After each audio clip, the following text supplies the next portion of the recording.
Hi, I'm Joan Lok. Due to popular demand, I'm going to have a workshop continuing our effort on Gongbi, the meticulous contour style painting. And this time we are going to paint roses, which is in my Chinese brush painting flowers book in page 33.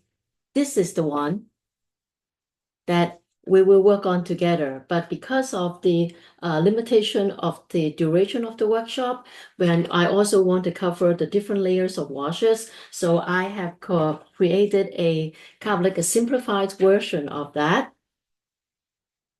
And we'll paint this together. We will cover the preparation of a pencil sketch, transferring it into a contour, and then from the contour, work on the ink underlayers or the color underlayers. Then we'll work on multiple application of washes.